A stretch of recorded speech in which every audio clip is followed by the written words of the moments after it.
Welcome to the inaugural Elite Mark Order Full Gear 2022 Predictions Podcast. I'm Cosmic Scott, that's JV, and that's Robert. Welcome to the show.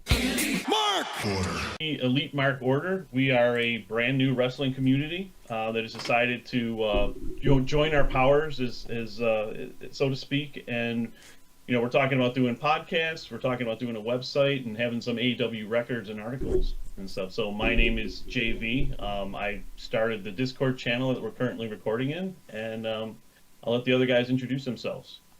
I'm Cosmic Scott, and I have been watching wrestling my whole life, since basically 11. As long as I can remember, I've been a wrestling fan. And AEW brought me back. For some reason, I joined the other Discord where we all met, and we all kind of decided, you know what? We want to talk more about wrestling in our own environment, build our own community, and start a podcast. So we did. Awesome. And I'm Rob. I'm a wrestling fan since I was a kid. Loved it ever since then. And I've been watching for 30 plus years now. Got some long-term fans. So there's about 7 of us total right now, and as we do this podcast thing, we'll be switching in and out of who's on just based on availability and other stuff that's going on. And so Robert, why don't you get started telling us about your weekend, your Full Gear weekend, and your plans, being able to go to the events live. Yeah, I will be heading out to Prudential Center tomorrow for Rampage and the Dark tapings. I'm looking forward to it. I'm looking forward to that Eddie Kingston Junior Akiyama match, because that is going to be incredible. That's going to be an old school fight that is going to be amazing to see live. And I'm looking forward to the pay-per-view on Saturday, making sure I get out there early and see a full crowd sitting about where Moxley should be coming out for his entrance, debating whether I'm going to wear my MJF shirt for it.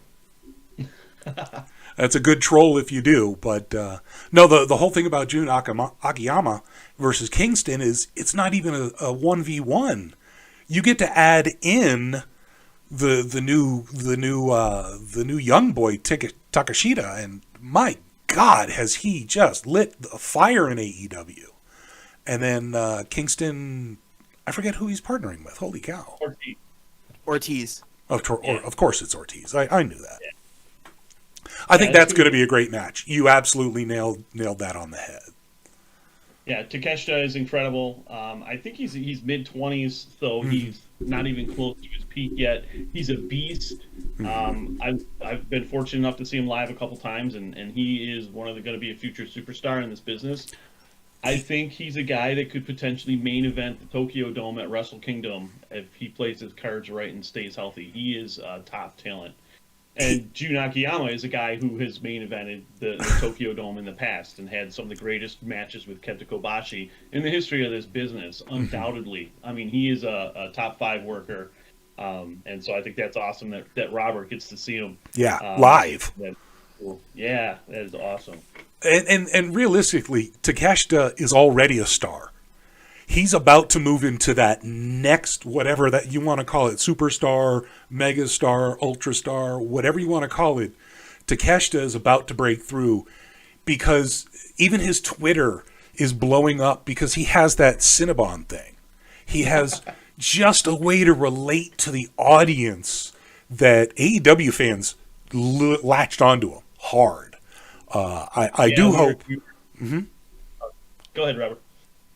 Oh no, he's incredible to watch, and he has that type of charisma. He doesn't need to say anything; he says it with his actions in the ring, and right. I think a lot of fans gravitate towards him, and it's amazing how much he's a star already in DDT.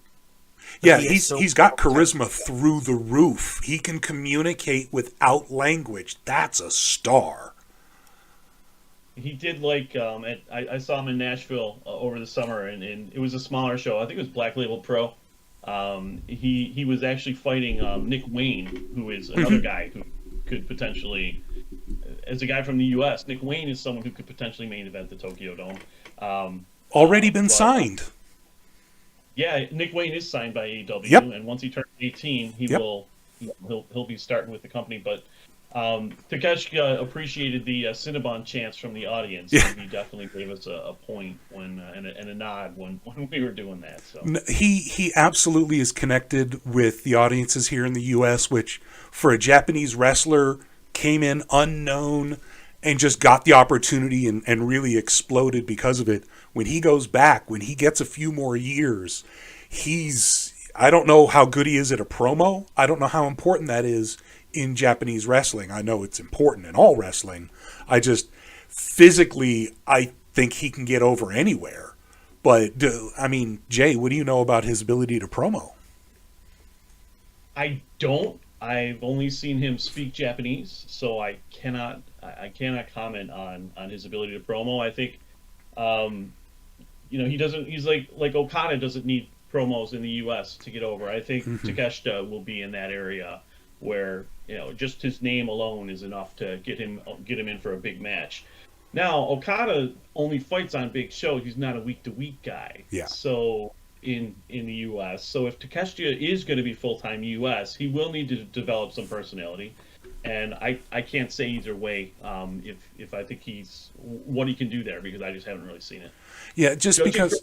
personality though, with the Cinnabon stuff and his personality on Twitter, I think there's potential there. Well, and like Omega, it was always talked about how he was a great promo in Japanese. So I just thought that you might have heard from a Japanese audience or maybe heard a reaction to his promos, just how well received he was. Yeah. Yeah, I haven't seen too much of his work in Okay. DDP to comment on that, so unfortunately. Well, hopefully we'll find out because he's going to be around. If he can stay healthy, there's no reason he won't be around for years. He's sort of like an MJF level talent. If physically and wrestle wise, if MJF's promos were wrestling, Takeshita would be an MJF. All right, let's move on to the first match, or the. We'll talk about these matches are not necessarily in the show order, but the first match we'll talk about is the Eliminator Tournament Finals at Full Gear. So, what have you guys been hearing? It seems there's been some mixed information about who's going to be fighting at Full Gear. Well, obviously the reports of Starks being, some minor injury happened, so they had to delay it a week. That's why everything kind of got mixed up, and now the finals of the Eliminator are going to be at the pay-per-view instead of at Rampage, so it all got moved around. I don't know. Basically, I think they're pushing Page. I don't think Cage or Starks or Archer, Lance Archer again, to go up against for the title and lose again? Yeah, I don't think Archer. In Starks, yes, he absolutely deserves a main event shot, but I think he needs to go after a lower title. I think he needs to... I don't know that he's quite at the main event. I know he's over, but I don't think he's believable as a main event star yet. And Cage is ROH. There's no way that he's ever going to... He's going to put somebody over. And I think I think Page is the one who's going to go on. I agree with you that Ethan Page is probably going to be the guy. They're setting up something with MJF and the firm. Yep. Ethan Page is part of the firm. Yep. So we have a storyline they're going into it. Ricky Starks is, he has a rabid following on Twitter. Like you'd think by some of these posts that Ricky Starks is like, as big as The Rock or something because he has a passionate, dedicated fan base that puts him over all the time on Twitter. But I just, Tony hasn't been using him that much. I don't know if that's because of injury, but when he's on, he always delivers. Oh, he's had amazing matches. His match against Hook, the title change against Hook was amazing. Yeah. Yeah, and he has that charisma that, again, the crowd just gravitates towards him. And if he can stay healthy, he is going to be a big star in this company. Yeah, health is his issue, though. He is injuries, and if he can stay healthy, and I hope he does, because I love watching Ricky Starks wrestle. I love listening to his promos. Oh, he's great. He's fantastic. I absolutely want him to stay healthy, but his record isn't good. And then Ethan Page, it's interesting that it's looking like he's the hand-selected first challenger for MJF. We're spoiling our conversation later about the main event, but We have to talk about the threads going in. right. Well, I was just saying because we're assuming that MJF is going to defend against Ethan Page, without without that match having a result yet. But Whoops. spoiling our later talk about the main event. But yeah, I think Ethan Page, he hasn't been pushed consistently. It seems like there's long periods of time where he hasn't been on TV. The Men of the Year stuff. It's just an interesting choice. He's getting a huge, huge push here. Yep. Almost coming from obscurity where he was to, oh, by the way, you're going to be MJF's first challenger. So there's got to be a ton of pressure on him right now. Well, and I think you called it with the firm, because that whole involvement, Page is in there. Obviously, that's the play out. But the Man of the Year didn't work. Whose fault was that? No idea. They gave it a really good try. They just never connected. I think the big thing that a lot of people don't recognize is Tony listens to the audience. And if the audience is connecting to you, he's invested. But when they don't connect, he pulls you. It happened to Cage. Cage has come back in this current, call it a push, win streak, whatever you want to call it. He's built a better connection to the audience this time around than any of his previous times. So I think that's really, Ethan is connecting to the audience better now than any of the previous incarnations. And I think that's why they're going to give him a good push up until his first match, up until his first world title challenge. And good on him. He deserves it. Let's see if this one works. All right, so let's give our picks. I think I'm picking Ethan Page. Robert, any thoughts? Who's your pick? I'm going Ethan Page right now.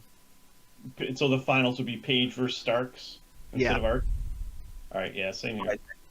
Yeah, Starks and Page is going to be a great match. And Lance, Starks beats him. Yeah, I agree. Okay. All right, moving on to the next match, we got Acclaimed versus Swerve in Our Glory. Can they best their match it all out here? Can they match? We don't know. That's the great thing about wrestling is sometimes they just have something that organically gets huge, and that's the Acclaimed. They dropped the ball by not giving it to them, that first match when they blew up, when they literally stole Keith Lee's song. The audience turned on Keith Lee that day. Yeah, yep. Because it used to be, what's that? I think this is going to be where Swerve and Keith Lee split. Okay. Yeah, we've been waiting for it for a long time. They have been teasing it. Absolutely they have. And I don't see the Acclaimed losing either. They're way too over. The Scissor Me Daddy thing is starting to get mainstream attention. They're doing it in baseball games. They're doing basket. It's starting to get over. It's looking like it could be the next DX Suck It. Yeah, it's literally the 2022 Suck It crotch chop. I made that comparison to a friend of mine who's coming with me tomorrow to Rampage, and I was explaining to her, as like, do you remember DX and the Suck It chant? That's what Scissor Me is today. Yep. That's what it feels like to me, no doubt. Maybe it's because it's Billy Gunn doing it too. Yeah, it's crazy that he's involved. Out of all the guys in DX, he's probably the most over right now.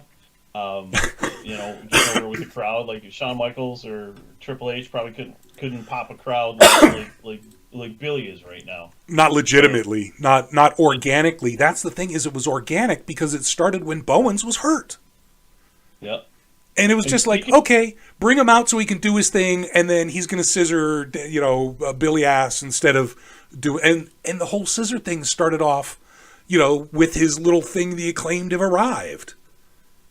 And then... And speaking of Bowens being hurt, I think that's one of the things that made their match it all out, their match in Chicago, where they stole the show. They had the best match of the night. I was definitely not expecting that. Mm-hmm. I think one of the things that helped make that match so great was Bowens was selling the hell out of his knee injury. Yeah. So he was in the wheelchair, and he was limping around, and it looked like he may have legit re-injured his knee in Chicago. And I think that made him such an appealing babyface. It took him to the next level. So last night when they fought on Dynamite, The one-on-one. Rampage, yeah, it was Strickland hurt Bowen's shoulder. Yeah. So Bowen, I'm guessing he might come out with his shoulder taped up to help get that, that baby face pop. Yeah, overcoming the odds, working hurt. Yeah. Oh, that totally makes sense to me. And the whole thing about him being hurt with the shoulder, that looked nasty, by the way. That whole thing with Swerve, he's really showing his heel side. We know Keith is babyface, but here's an idea that I heard recently. What if Keith turns heel? And Swerve and Our Glory win the titles. And they become like this dominant heel team. Yeah, that's a possibility for Swerve and Our Glory, but I see the Acclaimed going over. Yeah. I think, as Robert said earlier, this is where we're finally going to see the turn. The Acclaimed win. It's too predictable. That's the one bad thing about long-term booking is it's easier to see into the future. And Yeah. I think it's obvious that the Acclaimed is going to stay together. Again, organically got over. It's the single most over thing right now in AEW. And they're not going to lose the titles. That would just be silly. And who would have thought? What do you guys think about the potential of Max Caster, like as a single star, like maybe a couple years down the road? What do you think his ceiling is? I'm not going to lie. When they premiered on Dark, I thought they were chumps. They have literally won me over the last couple years. Oh, yeah. I agree. I thought they were just going to be like a jobber tag team. Yeah. But they became so much more. And I was just thinking this, I could say they've been a better success than the NXT developmental for tag teams. Yeah. Yep. Wyatt family. The Wyatt family would be the only thing I would disagree about that with. And the Shield. I think The John Shield was Cena- really NXT. yeah. Fair. They had a week in NXT. No, Dean Ambrose, John Moxley never actually appeared on NXT at all, I think. I was watching it that time, or almost, I don't know. It's fine. Yeah, I started NXT in about 2015. The first matches I was watching were Sasha versus Charlotte and Yeah. Sami Zayn versus Neville or Pac. Yep. But I guess I just, getting back to my earlier question, what is Max Caster's ceiling? John Cena has called him out on Twitter and says, he's like, you're so far beyond what I was able to do on the mic. And Max Caster has, I think he could be one of the top guys in the business. I see him as a future heavyweight champion in singles. I think at some point Bowens will kind of move into the background, and Max Caster will be elevated to the top of the business at some point. Caster has a good ceiling, but Bowens has more, I think, other than his injury problem, I think has more actual potential. Really? Wow, that's interesting. He actually got the tag team over, not Max's raps. Mm-hmm. Because it was when he came in to Baltimore, everybody loves it. That really started to get the act over, in my opinion. Yeah. And the I raps think were he's just really likable, too. right. His charisma comes through the screen more than Max. Max is good. His raps are fantastic. He can do promos. But Bowens, much like Takeshita, has been able to win the crowd over more with his physicality than I think Max. At least. Yeah, I think Bowens is crazier. He's wagging the tongue, he's shaking all around when he's doing the scissor me, and Caster is a little more refined, a little more serious. And I think there's something to that. And I think down the road we'll see how Caster is developing his character. I think we'll see something down the road on that. Well, I also know, just because of the whole diversity thing, that Tony, with this out gay man who's incredibly over, is going to be somebody that he wants to push long term. He's done a lot of backstage interviews during Pride Month, and all of that kind of stuff also builds into the ability to push him and have him be more successful, I think, than Max, who's, again, a great wrestler, great charisma. I think he absolutely could be heavyweight. I just see Bowens getting more of the corporate push behind him. All right, good deal. Uh-oh, somebody joined us. Oh, yeah, Krillin, or Jim Cornette, I think, might be joining us. Oh, yeah, we'll see what happens there. We might have a guest popping in. But so the next match would be Tony Storm versus Jamie Hayter. What are your? Oh, actually, I wanted to go back. What are our predictions for the Acclaim versus Swerve? I think it was. I'm going to say I'm picking the Acclaim. I think there's no way Swerve in Our Glory wins titles back. How about you guys? It's a great theory. Split. You think the split's finally going to happen, Robert? Yeah. Okay. Yes. And I don't disagree. I think it's been played out long enough. The Acclaim's not losing. Not in this market. That would get major heat. Yeah. Not this weekend. Not happening. All right. Hey, what does Krillin need to do to get into We just need to invite him. Voice chat. Oh, invite. Okay. There's a button in the middle. If he's on the desktop, there's a button in the middle that says "Join Stage." I don't know what it looks like on mobile. Invite to speak. Oh, there it is. I kicked him out. Sorry. Jim Cornette is joining us. Hey, Jim, what's going on?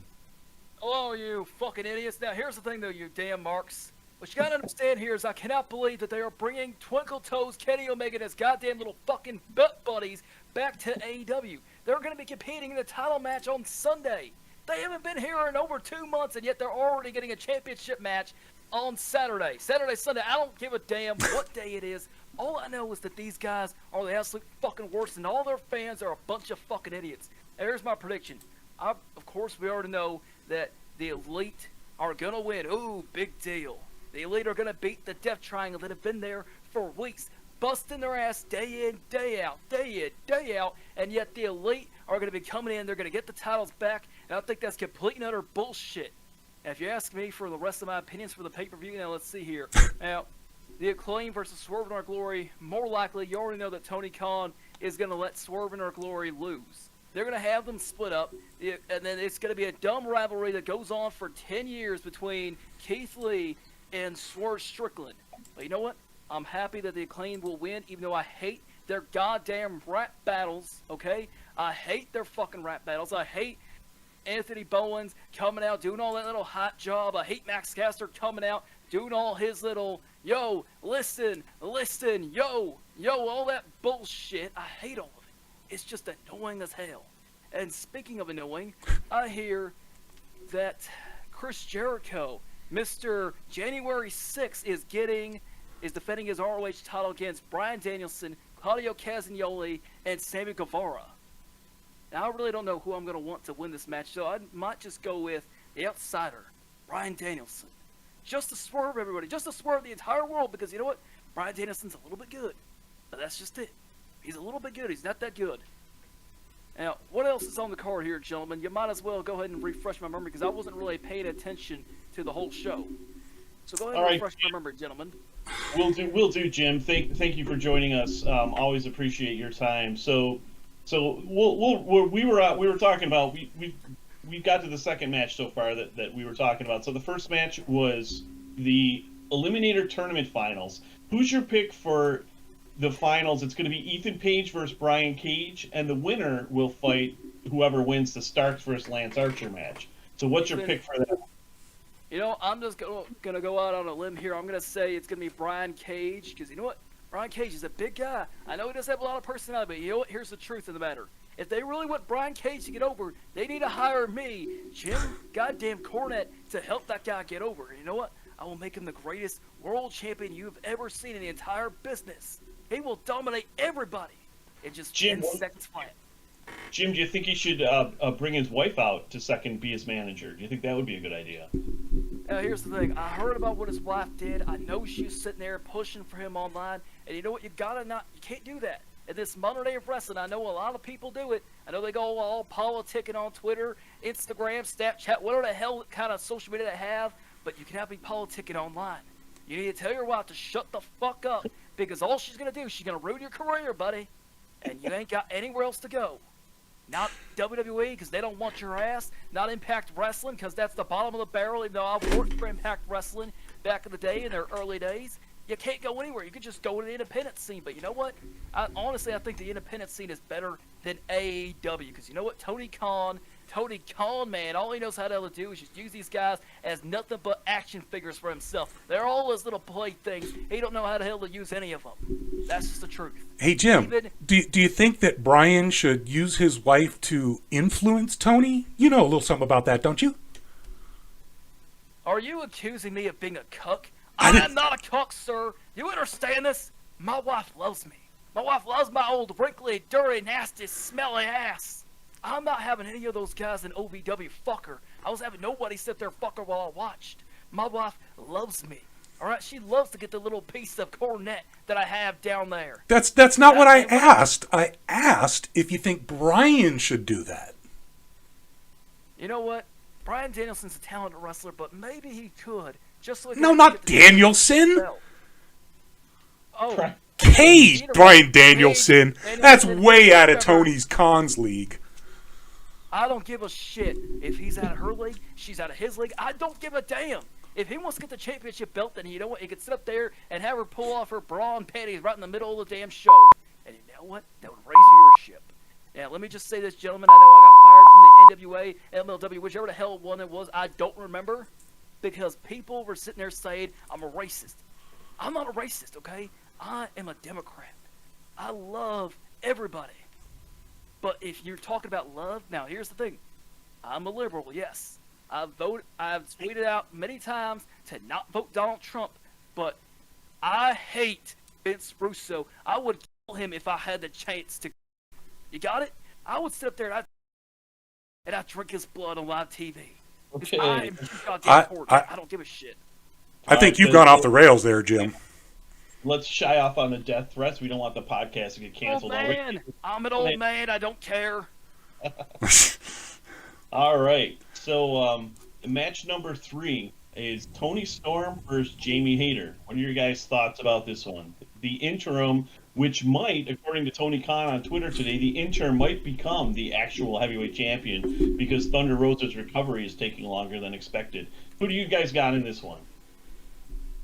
I'm torn. I want both to win, really, because they're both phenomenal athletes, and but Jamie Hayter's really hot right now, and I think this has potential to be a show-stealing match if they can elevate their game in that ring.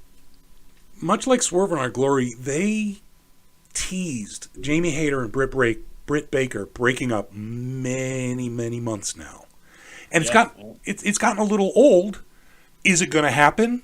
Okay, great. If it's going to happen, it should happen. It should happen for a title. Britt Baker jealous? Cost Jamie Hayter. Easy story to tell. But Britt kind of went face on Wednesday.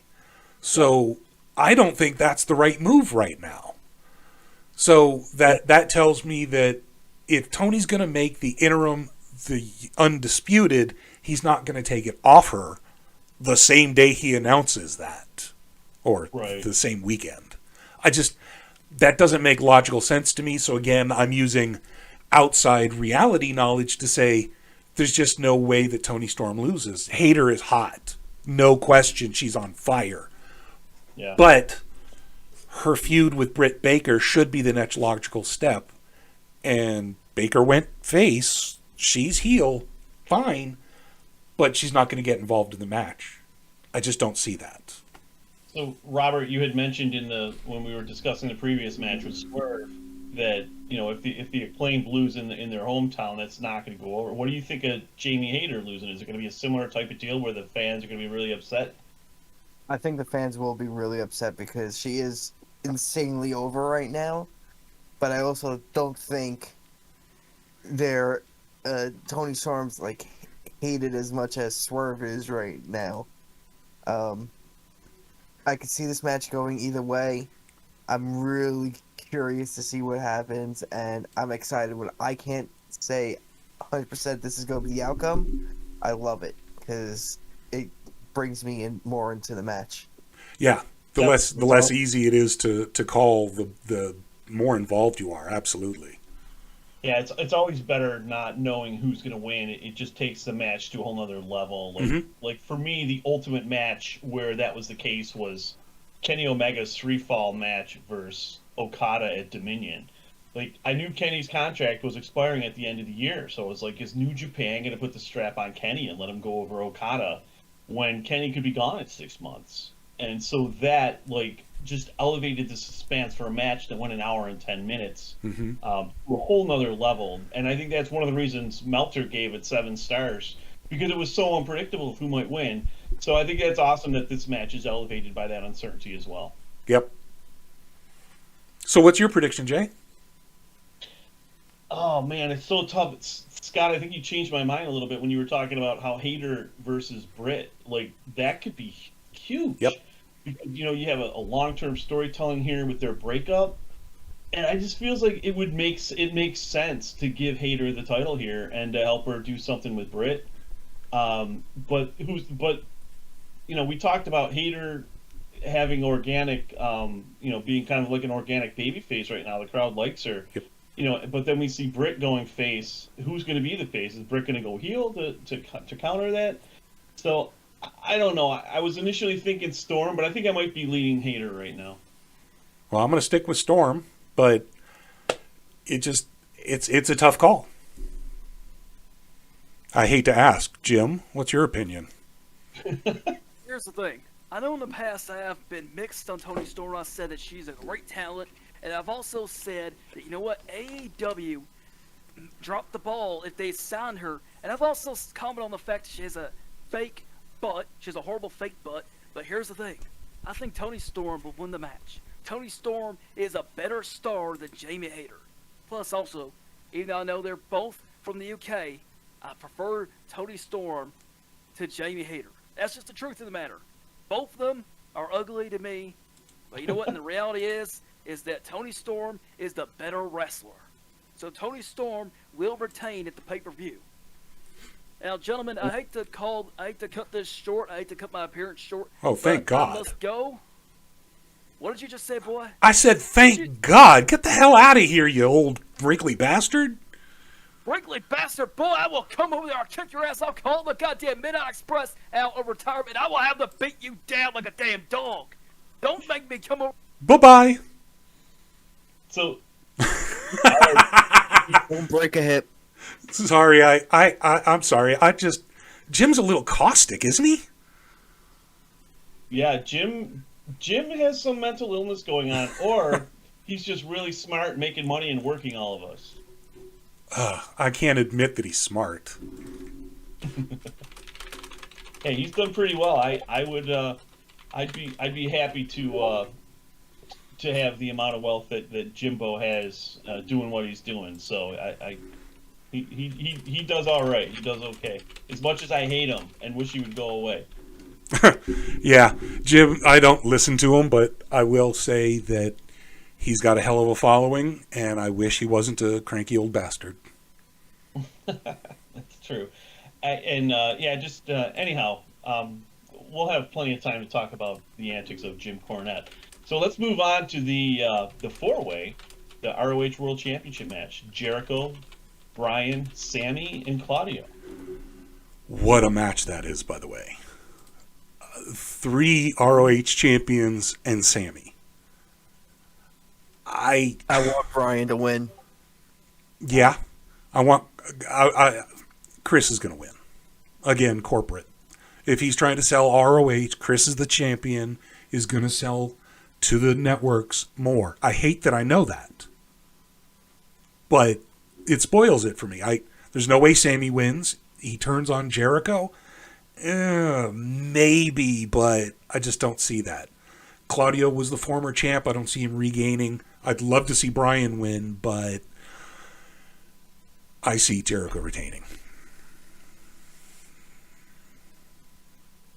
I'm leaning Jericho too. I think until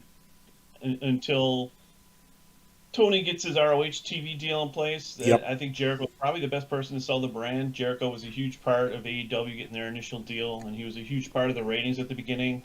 You could still argue that Jericho had the best title run from AEW, just because of how he kind of paved the way for the company to be taken serious. And I think he's doing the same thing again with ROH. He just was on The Masked Singer, and that tells me he's a legit star. Yeah. People knew him. I have not seen any of that stuff yet. I'll have to check it out. He sang a couple songs, and everybody in the wrestling community said, that's Jericho. Yeah, I mean, we know his voice by now. We sing his songs every week. I've been listening to him for 30 years. He's been WCW, WWF, his voice, I just know it. And everybody in wrestling knew it.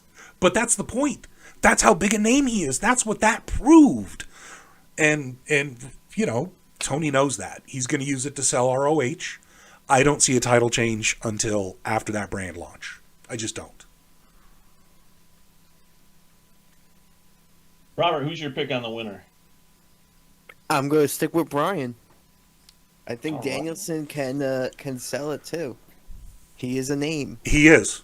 He was on a television show that got really good ratings. He is a known name. Yeah, I think I'm going Jericho too, but the dynamic that I like the most in this match is one of my favorite parts of early AEW, besides, you know, the Elite. I'm a huge Elite mark. We know. As everybody else in this community knows. Les Sex Gods was one of my favorite things with Jericho and Sammy. I thought their shtick was hilarious. I love the pose. Mm-hmm. Where Sammy does his like spin around, almost the was it? It's a breakdance, almost the spinneroonie. Yeah, it's like the Naito. I'm trying to. What is Naito's shtick where he says, tranquilo, and now Rush is doing. I guess Rush actually started it, but it's almost like Sammy does the spinneroonie tranquilo thing, and then Jericho comes over and like kneels over him when they pose for the camera. Kind of reminds me of like the edging Christian flash photography pose back in the day. You were saying Okada, but I definitely think you were thinking Andrade. No, I meant Naito with the Los Ingobernables. I'm not. Oh, okay. Los Ingobernables is definitely a thing where they got it from. I only know it from Andrade, but okay. Yeah, so Rush is, I guess, started that, or maybe it was Andrade. I don't know the history of that faction too well. But yeah, the Sammy Jericho thing is it's going to be really interesting. Because I know what's going to happen is Claudio or Bryan is going to get smoked, and Sammy's going to hit the 630, and Jericho's going to pull Sammy off, and it's just going to be real interesting to see what happens from there. Yeah, no, their interplay is definitely going to be interesting. And I think Danielson, Claudio, because of the whole basis of the BCC, they'll beat the hell out of each other and be friends afterwards, honestly. And they have teased some discontent between those two, I believe. Was it Danielson, Claudio that had an issue? I thought it was... Well, it was Danielson and Yuta, and Claudio was kind of in Yuta's Claudio was corner. in the middle, yeah. So there was something. There is a little bit of inner turmoil. Remember, Bryan always comes out the heel side. He does like to go heel. He comes out the heel tunnel. Claudio, Yuta, Mox doesn't, and who else? Who the hell else is in that faction? I did not know that Danielson came out the heel tunnel. I notice it every week, especially last night in the tag match. It was very. I was like, oh, Claudio came out the right hand tunnel. Danielson came out the left. Oh, interesting. He's always done that though. He's always been a heel. People love him. Two for Jericho, one for Bryan. Yeah. All right. All right, let's move on to the Death Triangle versus the Elite. The Elite. The Elite. The Elite. Come on. The Elite. Free Elite. Free Elite. Isn't that your Elite. Yeah, that's been my tagline since they were suspended. So there's no way that they don't win. There just is no way. I wonder if they do the turn. Oh, you think that Pac finally convinces the rest of them to turn heel? Or Pac and the Lucha Brothers split. Sure. They could have some amazing matches together, that's for sure. Phoenix and Pac not agreeing to use the hammer has been teased. Mm-hmm. No, that's definitely been a conflict that they've been building because Pac has always been a heel and the other two have been faces. That's also something I've always noticed about Pac. Always comes out. My thoughts are Tony's pretty stubborn with his booking. Like if someone gets hurt, or there's an absence, Tony will like pause everything and then wait 3 months or whatever to pick up what he was doing initially. So I kind of feel like the Elite's going to win, and because that was his initial plan, and then they're going to fight whoever they're going to fight next. So I do think Elite will win. However, I think there's a chance they don't because he's trying to send a message for what they did during their suspension. He felt they went over his head. Tony Khan felt that the Elite went over his head when they went and confronted Punk with the head illegal without his blessing. Yeah. And that's why the Elite have been suspended for 2 or 3 months or whatever it is. That makes sense. So, I do think there's a chance the Elite loses, but I think I'm almost want to say it's a 60% chance they win, 40% they don't. So 60-40 on the Elite is my pick. It makes sense. I mean, from a management point of view, from Tony's point of view perspective, Death Triangle retaining punishes the Elite a little bit more and sets precedence for the rest of the locker room. I don't care if you're vice president or not. You do stuff like that. You do shit like that, and you do not get all of the goodies anymore. I like that. I like that. However, I still think they're winning. Yeah, and I think at the same time, if Tony did punish them further, guess whose contract is scheduled to expire in January? Right. Kenny Omega. If he's going to make an example out of Kenny, and Kenny can walk it's November 17th. Kenny could walk in 2 months. Now, Kenny's contract could be extended for 9 months due to injury. Yep. Based on the verbiage in the contract. This is why we need the other Scott here, who's a lawyer. Yeah. Because he could probably shed some more light on contract law. But and then you have the 2-month suspension. So Tony could potentially have Kenny under contract until the end of 23. And yeah. And if so, I think there's a chance that if Kenny's signing, contract is expiring sooner than later, Tony would be less inclined to suspend him. But if it's a whole year, Kenny's going to have to basically do what Tony tells him to do, because that's a long time. And Kenny's been on the shelf. He's already lost a year out of his prime, or I guess I would say towards the end of his prime. Yeah. But yeah. That's realistically the thing is, does he punish him further by, or does he simply say, you've been suspended, now you're back, let's just hug and make up? Yep. Robert, what are your thoughts on this one? I think if he punishes them further, he risks the locker room revolting against him at this point. certainly the audience. Yeah. So, but either way, I'd still say Elite's winning. Okay. I think that's for the Elite. I'm certainly looking forward to them being back.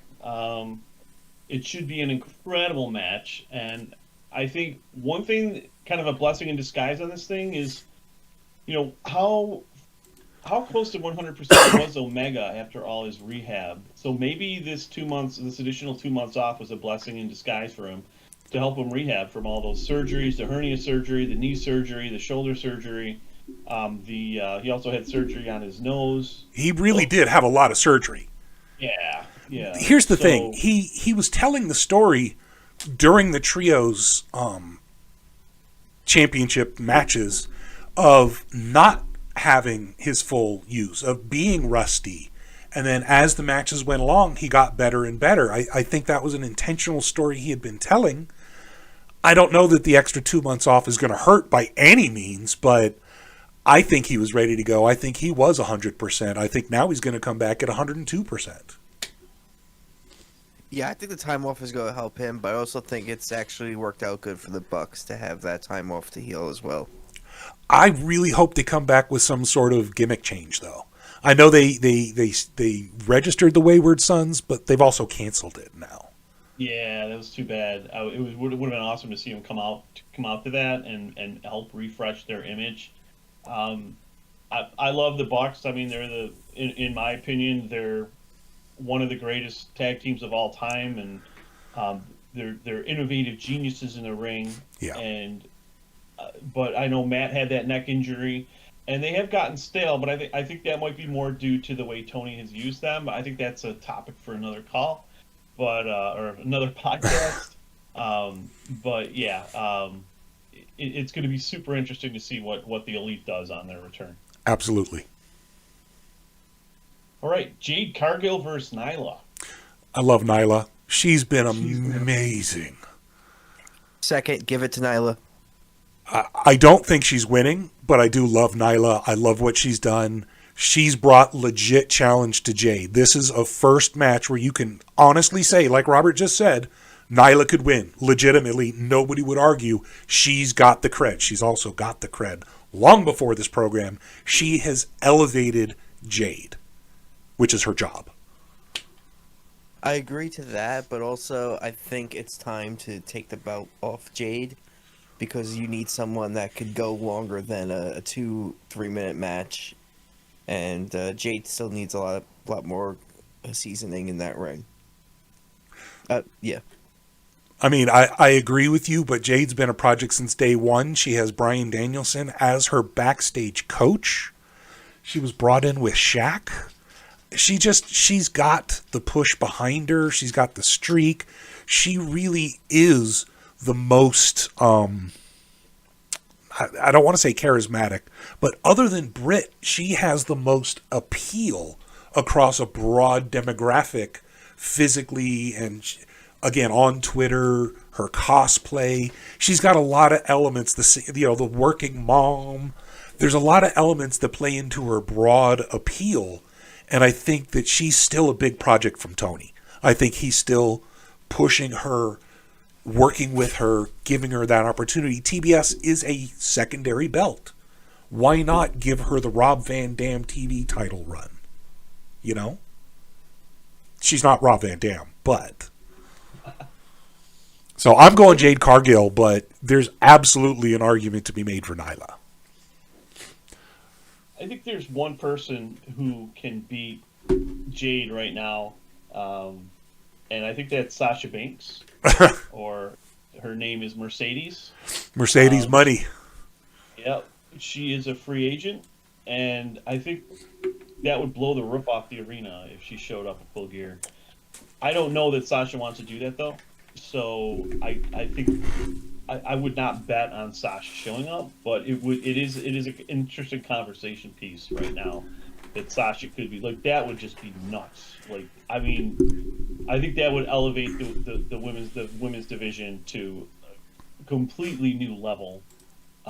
It would be incredible. I would love to see that. Much more than Saraya. I think if Mercedes does show up, it's going to be along with Saraya. Do you think she'll align with Saraya? Yeah. I think that makes the most sense, especially since you're having, Britt seemingly turning face. You have Jamie Hayter, who's getting a massive face push. You could have Mercedes and Saraya be this invading heel faction. Sort of do an NWO angle, huh? Yeah. Yeah.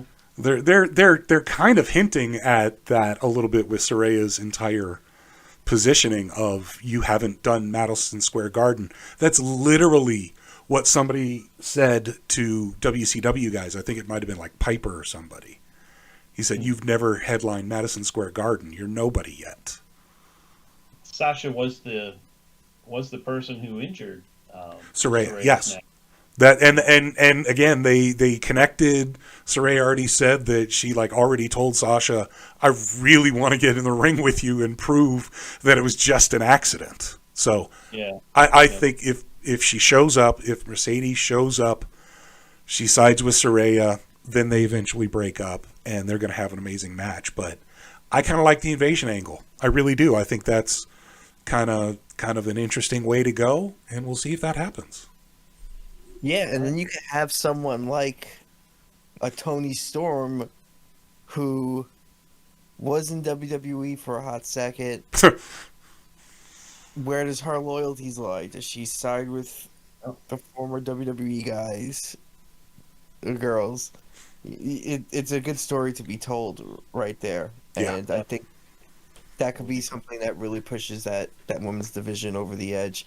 But back to Nyla, I honestly, Jade's held the TBS title for really almost a year, and I think she's got to be the longest reigning champion in that company right now, Easy.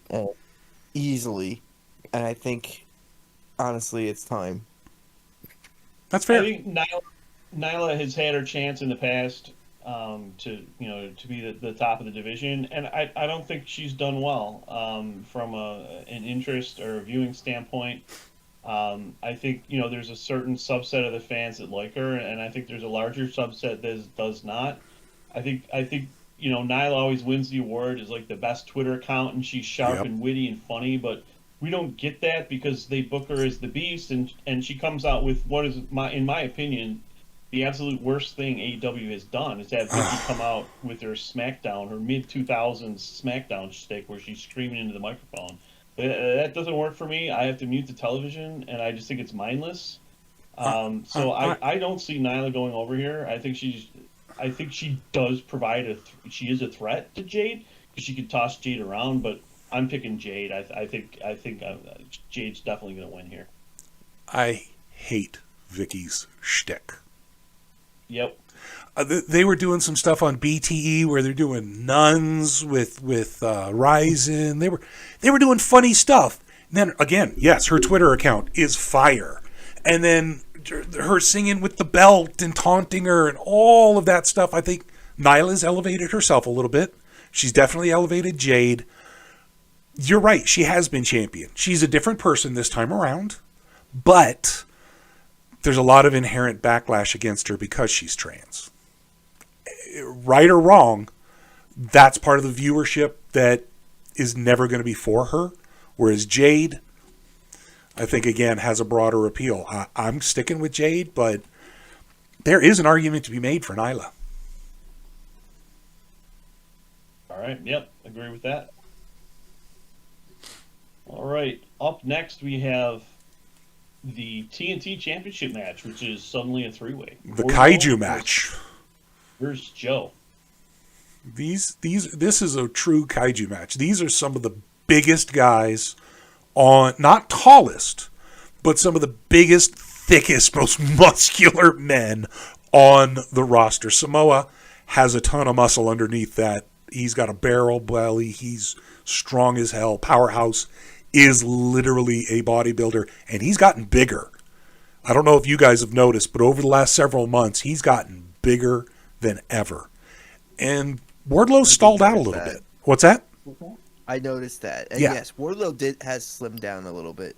Well, what I mean is Wardlow has not slimmed down. Maybe he has. I hadn't noticed. I was saying that his reaction, his overall, he's stalled out. He just kind of sputtered, and I think he needs something to get it going. I think a longer Joe Wardlow match series would be better.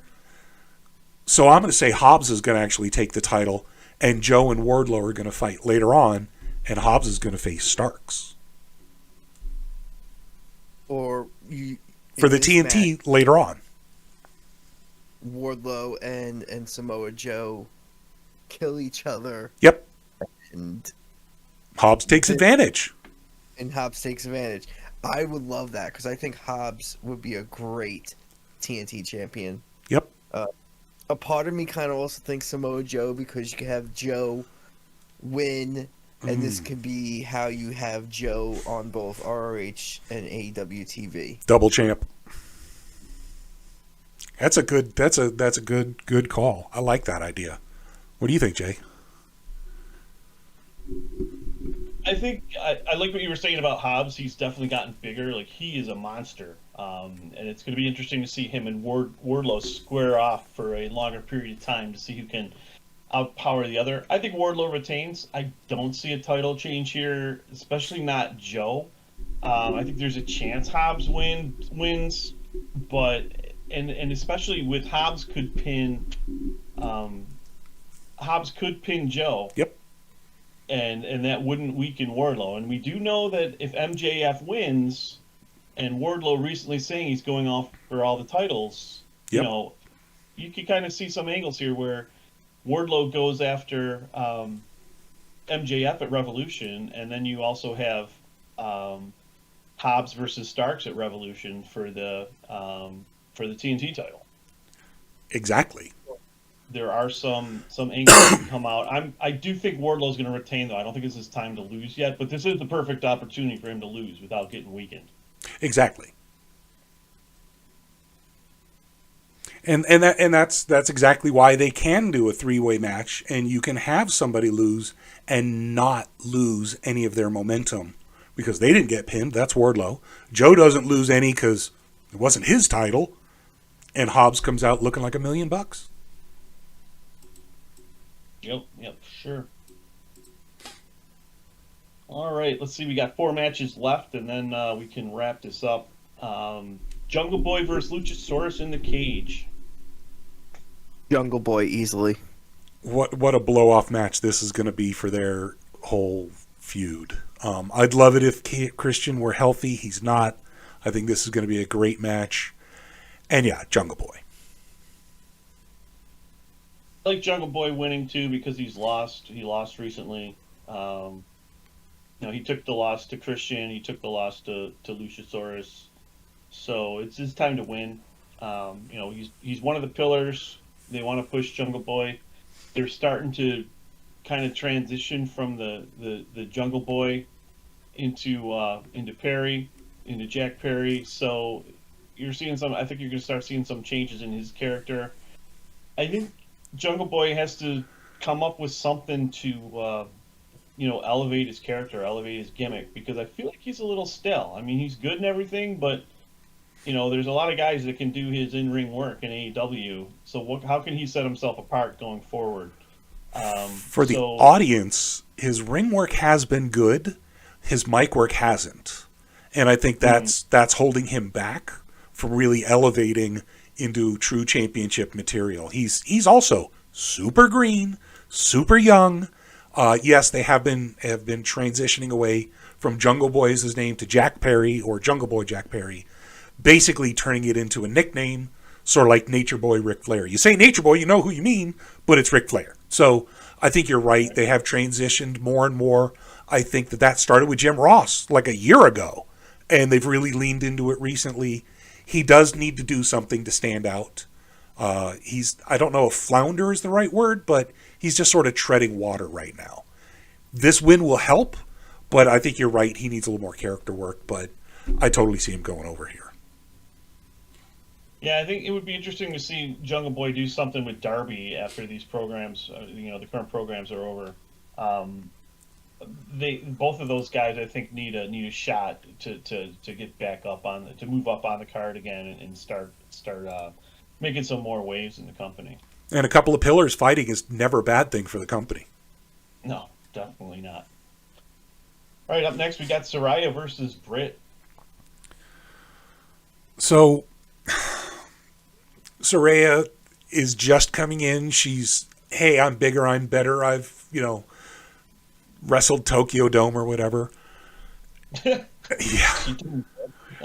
She made some faux pas, but Britt is the hometown hero. What's that? Hogan came out it was like when Hogan came out at that one WrestleMania. Yeah. And Called the wrong city. Yeah.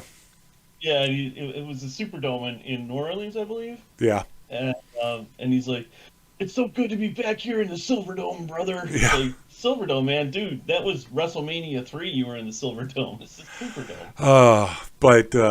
So Saraya, no matter where she's wrestling, I think that she's new, she's a name, but at the same time, she's like, I'm bigger, I'm better than you. I was in the big company, and Britt's the hometown hero. I think if they go with the full face turn for Britt and make Saraya an actual heel, I think Britt wins. And I think that builds momentum. They may have a longer program, especially if Mercedes comes out. So I think that's the big factor. I'm going to say Britt wins, but if Mercedes shows up, all gloves are off. All bets are off. That's it. So Robert, what do you? Yeah. I'm going Saraya. I think coming in, first match back, I think she's going to win, but I also think they're going to push her as a heel, and that's how she's going to win, setting up a rematch down the line between the two of them. Yeah, I think Saraya. I was never impressed with her work in the past, and granted, I haven't seen a lot of it, so I shouldn't judge. But I think she needs a win over Britt to help establish. I mean, she's super over right now, but I think she needs a win to help establish herself as a star in the company, and I think a losing would really hurt her on her debut. So you're going Saraya. Yeah, I'm going with Saraya. That's fair. All right, up next we got Darby and Sting versus Jarrett and Lethal. Darby and Sting. I don't think this match is going to be that long. I think it's just Piss break. yeah. It's a breather. It's a nothing match. It's Darby and Sting getting to show off. Jeff Jarrett's the big new heel. Jay Lethal hasn't won a match other than like one. Jeff, please stay off the screen. Stay in the back. Just don't be on my TV. I don't like him. So Darby and Sting for me. I don't want to hear or see Jeff. I really don't.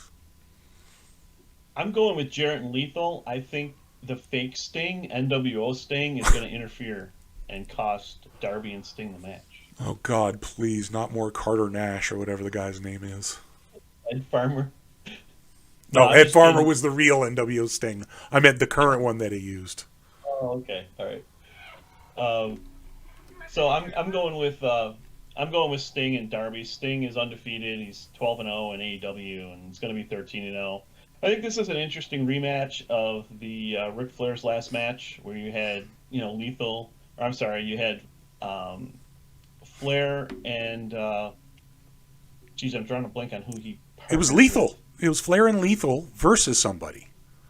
Well, it was Jarrett and Lethal, or was it versus? Man, how can I draw a blank on this right now? Let me look it up real quick while you're. For the Ric Flair's last match, it was Yeah. Jarrett and Lethal versus Andrade and Rick. Yeah, It was Andrade. Yeah, Andrade. I forgot about Andrade since he's been suspended for attacking Sammy in the dressing room allegedly.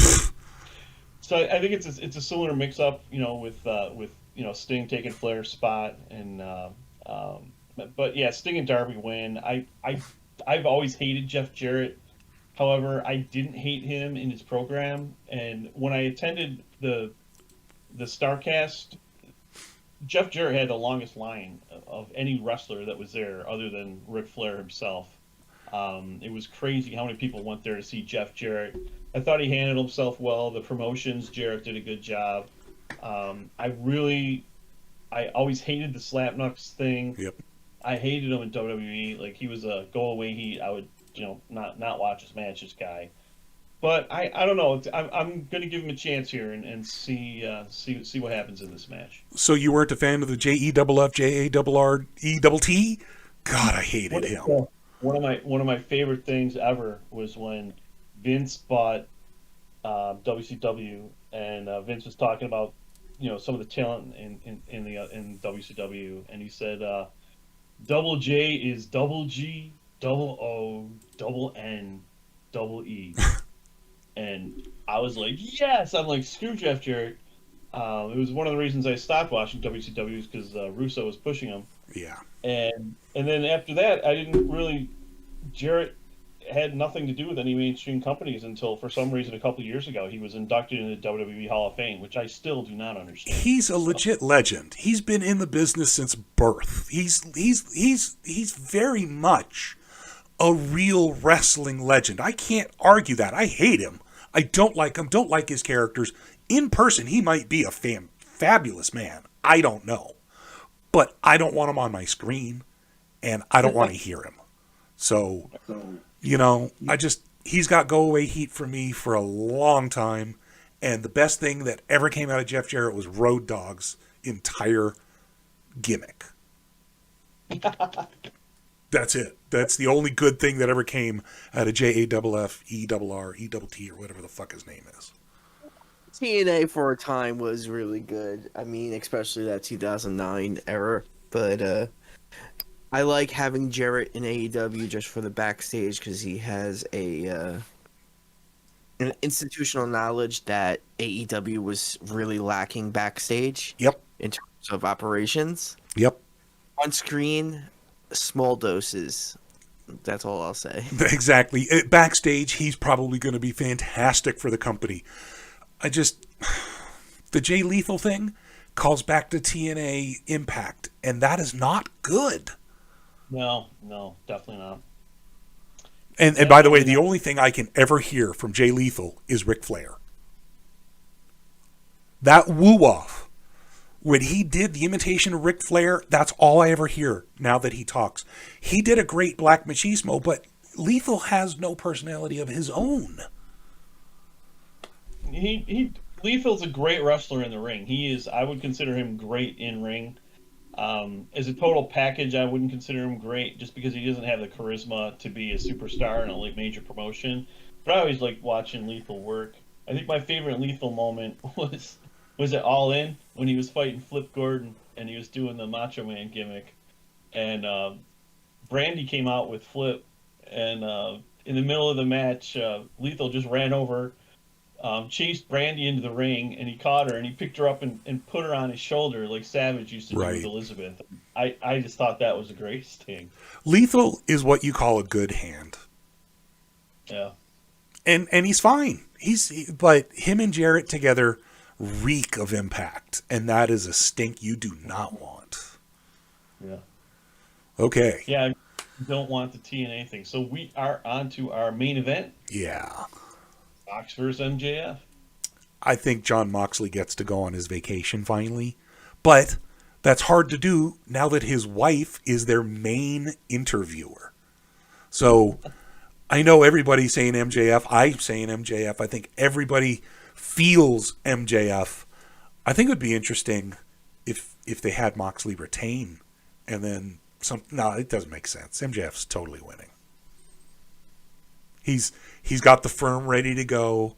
There's so much interplay. He's got everybody on the roster riled up one way or another. I think they've kind of teased it with the William Regal interaction. I don't think he's going to use the diamond ring. He's probably going to use assistance from outside, and I think it might be Regal. Regal's been teasing those brass knuckles for the past few weeks, and I think that's your match ending right there, is Regal pops Mox with the knucks. Yeah. Mox hasn't been involved with Blackpool too much either lately, so I think that's it. I don't know what happens with Blackpool after that, because it's all named after Regal. But I do see, and that's intriguing. That means I want to see what happens. So, yeah, I think Mox gets a vacation. the devil will get his due. So who's your pick, Robert? What's your pick? And you think you think MJF, but what do you think of the finish might be? It's MJF. MJF turned its heel. The Firm, the whole thing becomes a back together. It's gonna be good because MJF is going to be the bastard, the asshole, the piece of that he is, and win, and it's gonna be great. And he's going to have the Firm behind him. What about Ethan Page, though? See, that's the thing. Maybe Ethan gets kicked out, turns face. I still think it's going to be Page versus MJF. There's something going on with the Firm. But if Regal turns on Moxley and helps MJF, then MJF isn't going to align with the Firm. He's going to feud with them. And that's kind of what I'm saying is Moxley loses because of Regal, not the Firm. So I find it hard to root against Ethan Page because of his vlogs. He's But- very charismatic on those vlogs. Yes. And I think he's finally getting his time to show that in AEW, which is great. But I don't know. I don't know what's going to happen with the Firm. I really think MJF is going heel with the Firm, but it could just be a swerve and he's going with William Regal. What's your call? I'm going to say, of course, MJF wins. Renee Paquette, I'm saying her name right. Renee Paquette already has spoiled on Twitter asking about what are the best car seats to take on vacation for the kids. I don't think anybody's surprised. He said travel. I don't think anybody is surprised by their desire. Well, first of all, she's going to be driving that kid around from location to location. They're not going to fly everywhere. Right. They could just drive as a family, enjoy their time together while they're going to the shows. But yeah, they're going on vacation. Absolutely. My vacation. He's been going at it, working in multiple promotions for 3 years since he left the Fed. So yeah, I think Mox going to take some time off. And I think he'll come back. Like the Elite Kenny can take his spot in the card at the upper card. Yeah. Along with MJF, who that is an intriguing matchup. MJF and Kenny. I can't even imagine what could happen there. But yeah, I'm not sure what's going to happen with the Firm. I think they might. I think you got to have MJF versus the Firm. Because they're doing the Ethan Page thing. Well, then I just don't know what happens after that. But yeah, MJF all day. Yep. Mox takes his vacation.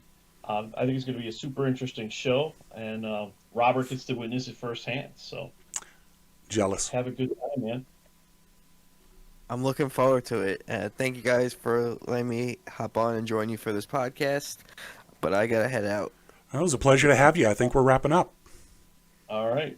Yeah. Thanks to the both of you, and thanks for Jim Cornette for hopping on as well. It was God, I hate great that to have dude. although Scott might disagree. I hate Jim Cornette. That's all I'm going to say.